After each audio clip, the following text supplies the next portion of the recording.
This is VOA News. I'm David Byrd. The House of Representatives voted 305 to 102 to approve a Senate measure to provide additional money for emergency aid for the U.S.-Mexico border. Democrats gave up on an effort to add additional migrant protections to a Senate-passed border aid bill. House Speaker Nancy Pelosi said it was urgent to secure the funds that the legislation would provide. The children come first.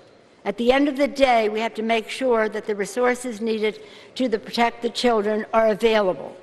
Therefore, we will not engage in the same disrespectful behavior that the Senate did in ignoring the House priorities. The bill now goes to President Trump for his signature. Trump had threatened to veto the House version of the bill, which would have more stringent care requirements for detained migrant families and children.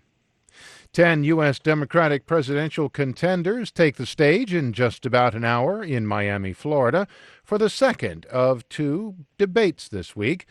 Democratic pollster and strategist Brad Bannon calls former Vice President Joe Biden the big guy in the race for the Democratic nomination. Bannon says that hopefuls will be gunning for him. I think he's going to be a target in this debate, and he has to demonstrate that he can hold his own, and he can't make a flub. In addition to Biden, Vermont Senator Bernie Sanders, Kamala Harris, and the mayor of South Bend, Indiana, Pete Buttigieg, will be on the dais. The candidates have been campaigning for months in the early states where they will hold party nominating contests next year. For more, visit our website, voanews.com.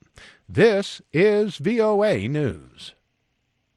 Acting Defense Secretary Mark Esper asked NATO allies Thursday to help the United States mount a broad effort against Iran, but he came up empty. AP's Sagar Meghani has details from Brussels. Here at NATO headquarters in Brussels, Esper pushed a global campaign to protect international waterways from Iranian aggression, ranging from surveillance to perhaps even escorting ships. Privately, I had a few come up to me and express interest in pursuing further what our requests were of them. But there were no firm commitments, and Esper says the U.S. will be back here next month to give more information about the threat to allies who have been looking to scale back tensions. Esper says that's his goal, too, but no one should mistake restraint for weakness. Sagar Meghani with the Acting Defense Secretary, Brussels. The U.S. Supreme Court has blocked a citizenship question on next year's census, at least for now.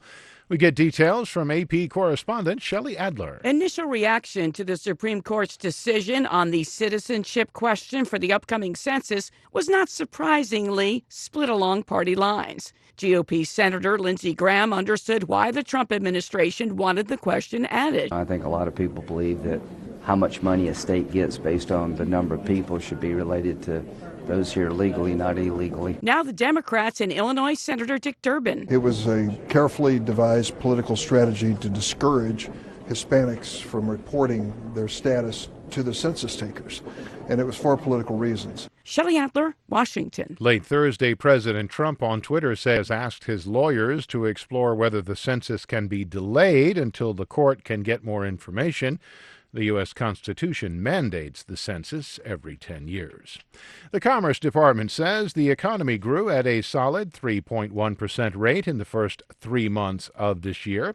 AP's Ed Donahue reports. Economist Hugh Johnson says the first quarter boost was in anticipation of tariffs. U.S. manufacturers, of course, tried to get a lot sold to other countries around the world, so you saw a big increase in exports. As the president prepares to talk about tariffs with China's president, Johnson expects the level of international trade in the first quarter to fade as the year goes on. Tariffs will take a bite out of U.S. economic growth when we see the numbers for the second, third quarter, and fourth quarter. Economists believe growth is slowed in the current quarter to around 2%. The Trump administration expects strong growth, above 3%, to continue. Ed Donahue, Washington. A mixed day on Wall Street with the Dow Jones Industrials lower, but the S&P 500 and the NASDAQ in positive territory.